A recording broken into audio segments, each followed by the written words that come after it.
di sini ada yang tahu ini apa namanya? Walker ya, bukan jemuran ya. Ini walker. Jadi walker ini salah satu alat bantu jalan, tapi biasanya diindikasikan untuk pasien-pasien lansia atau pasien-pasien dengan stroke ya atau obesitas. Ya, jadi kalau untuk yang fraktur biasanya jarang pakai yang kayak gini ya.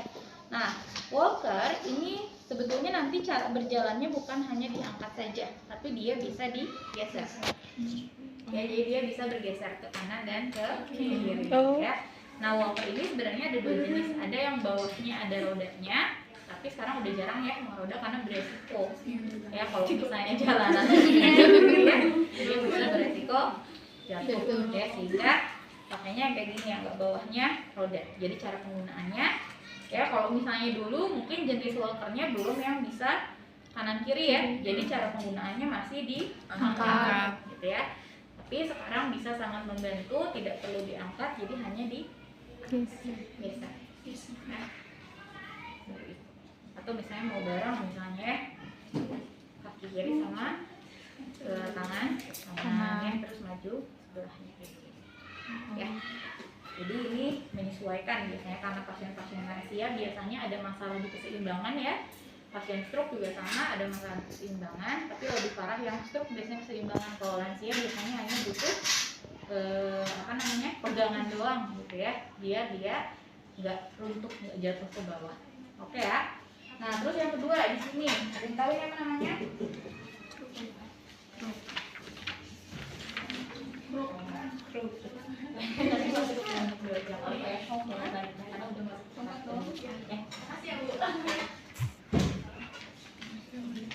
Ya, ada yang tahu apa namanya? Ini identik sama apa teman-teman? Yang belum lansia ya. Biasanya ini untuk memang diindikasikan untuk lansia atau pasien obesitas ya. Jadi yang memang membutuhkan tumpuan untuk tubuhnya. Nah, untuk pasien post-stroke biasanya tidak direkomendasikan pakai yang seperti ini. Kenapa? Karena biasanya pasien post-stroke itu ada gangguan di cerebellumnya atau di otak kecil ya, sehingga ada kehilangan keseimbangan. Kalau hanya satu pegangan, dia akan beresiko oleh ke sebelah atau posisi lainnya. Jadi kalau untuk yang stroke, alangkah baiknya dia kanan kiri seimbang. Ya, kalau misalnya tongkat kan hanya di satu sisi biasanya ya, jadi beresiko dia akan tumbang ke sisi lainnya. Ya, jadi kalau misalnya untuk tongkat, ini direkomendasikan atau diindikasikan untuk lansia dan pasien obesitas ya. Ini bisa di-adjust ya teman-teman, dia nanti bisa diatur untuk ketinggiannya. Ya, jadi kayak otopet teman-teman ya, otopet atau skuter ya dulu ya zaman-zaman itu, ini bisa di-adjust seperti ini. Ya, tinggi bisa pendek. Oke ya. Oke. Nah sekarang, ini yang agak harus teman-teman pelajari ya kalau mau ngasih pendidikan kesehatan sama pasien, itu adalah kruk ya.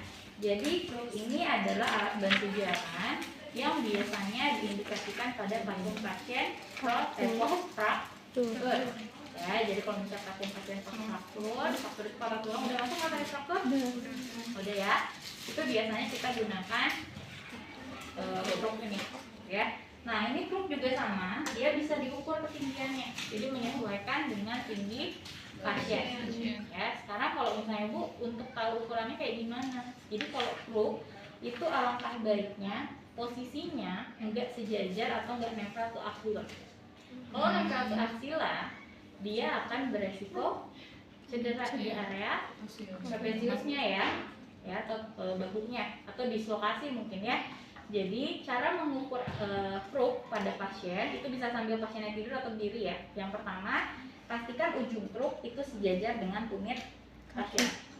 Kalau tidur berarti posisinya miring ya, sejajarkan sama tumit pasien. Terus kita lihat, minta posisi pasiennya untuk tangannya menyamping seperti ini ya. Dan kita akan ukur ujung kruk dengan aksila pasien. Normalnya 3 sampai 5 cm. Ya, jadi ada jarak dari aksila ke kruknya, jangan nempel kayak ini ya. Nah terus yang kedua, posisi kruk atau posisi pasien ketika memegang pegangan kruk, posisi siku harus membentuk sudut. Jadi nggak boleh udah menempel ke aksila. Bisa ya. Kan udah juga cedera ya. Jadi posisi kruk itu dia harus diberikan jarak dari aksila sampai kruk ya 3-5 cm, atau ada rekomendasi juga ada referensi juga 2-3 ya, menyesuaikan aja sebetulnya ya. Nah terus kalau misalnya sudah, posisi pegangan harus membuat tangan pasien terbentuk sudut ya, jadi nggak boleh lurus ya. Nah untuk kruk ini juga sama, bisa di-adjust kayak yang tadi, tapi ini dua sisi ya, kanan dan kiri. Jadi kanan kirinya harus dipijit dan kita tarik ya. Terus ininya juga pegangannya bisa di-adjust juga ya. Sini. Caranya ini tinggal dibuka, nanti ini ditarik ya, pindahin ke atas, dimasukin lagi si besinya ya. Nah, seperti ini. Itu cara pengukurannya. Kalau pasien tidur pun sama ya, pasiennya suruh terlentang tidur, terus kita ukur dari ujung kaki, terus kita lihat kira-kira berapa senti dari aksila. Pasiennya kita minta untuk mengangkat tangannya ya ke samping atau ke atas kalau lagi tidur ya. Sampai sini paham ya? Oke, sekarang saya akan mengajarkan teman-teman cara berjalan menggunakan kruk. Ada yang pernah menggunakan kruk? Enggak ya? Enggak. Ya. Nah, cara menggunakan kruk ini sebenarnya ada beberapa teknik. Yang pertama ada teknik 4 titik. Ya, 4 titik itu nanti teman-teman cara mengajarkan pasiennya. Yang pertama, ini tetap di satu garis ya. Jadi nanti antara kaki dan kruk, kelihatan? Agak berdiri aja nggak apa-apa. Antara kaki dan kruk itu berada di satu garis, jadi nggak ada yang lebih jauh. Misalnya seperti ini. Saya akan melangkahkan kaki saya dulu yang sebelah kanan. Ya, berarti ini. Kalau misalnya cedera saya kakinya yang kanan, berarti kaki kanan saya harus terakhir digerakin. Ya. Nah, misalnya saya akan gerakin dulu. Berarti kalau yang sakit yang kanan, kaki kiri saya akan bergerak duluan ya. Di sini saya akan menggerakkan kruk kanan saya dulu, baru kaki kiri saya. Ya. Setelah itu saya akan gerakan kruk yang kiri, terakhir baru kaki yang sakit saya menyusul. Tapi masih di satu garis. Ya. Selanjutnya sama seperti itu. Saya gerakan kruk kanan. Jadi kalau misalnya kruk kanan gerak, kan otomatis badan saya numpuk ke kaki yang sehat ya, kiri ya. Nah, baru setelah itu saya gerakan kruk yang kiri. Gerakan kaki yang kiri. Baru saya majukan kruk yang kiri, saya majukan kaki yang kanan. Jadi 4 titik ya. 1, 2, 3, 4. Ya, kebayang ya? Oke. Sekarang saya akan contohkan 2 titik. Ya, 2 titik berarti saya ibaratin kaki saya yang sakit yang kanan. Ya, berarti nanti yang akan maju duluan adalah kedua kruk dan kaki yang sakit saya. Ya. Ini. Nanti kaki sehat saya akan menyusul, agak sedikit loncat. Ya. Jadi kaki yang sakit diangkat duluan. Baru yang kiri yang sehat agak loncat. Oke ya? Itu yang 3 titik. Sekarang ada yang 2 titik. Nah, yang 2 titik ini kayak pas gerak. Tangan kanan dengan kaki kiri, tangan kiri dengan kaki kanan. Tapi tangannya kita ganti sama kruk. Ya, jadi nanti misalnya yang sakit kaki kanan saya, ingat ya, yang sakit selalu belakangan di majuinnya. Ya, jadi saya akan majukan kaki kiri saya dulu bareng sama kruk kanan. Setelah itu saya akan maju pakai kruk yang kiri bersamaan dengan kaki kanan. Ya.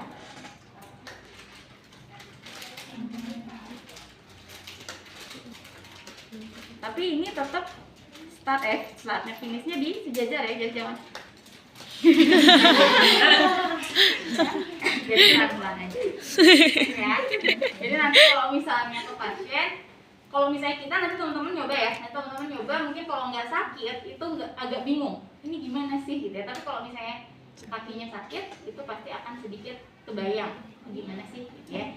Nah, sekarang naik tangga pakai kruk boleh nggak? Boleh, tapi dengan syarat kakinya sudah tidak terlalu parah dan sudah bisa nempel ke lantai ya.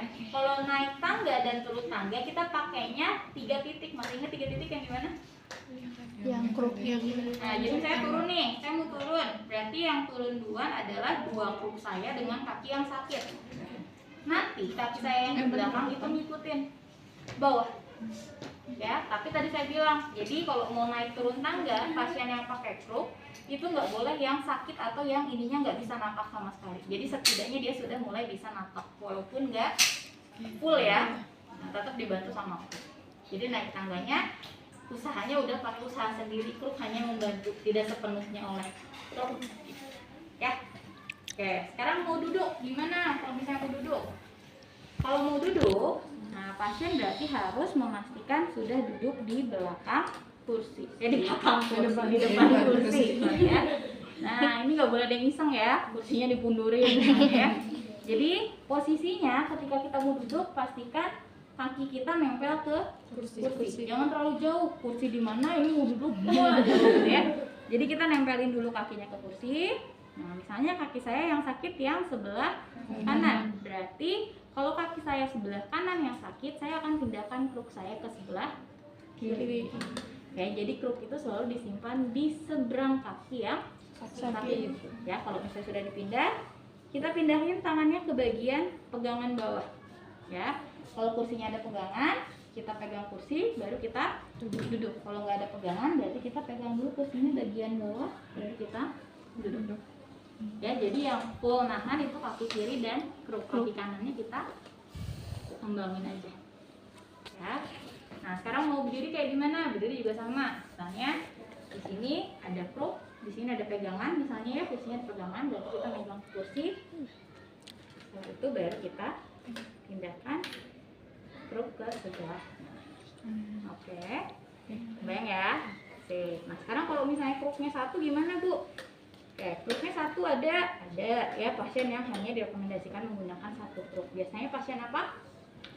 Fraktur atau fraktur tapi bukan fraktur yang awal ya, yang sudah mulai membaik. Dan kalau misalnya hanya satu kruk, kita pakai di seberang kaki yang sakit. Ya, jadi tidak di sejajar kaki yang sakit, justru harus di seberang kaki yang sakit.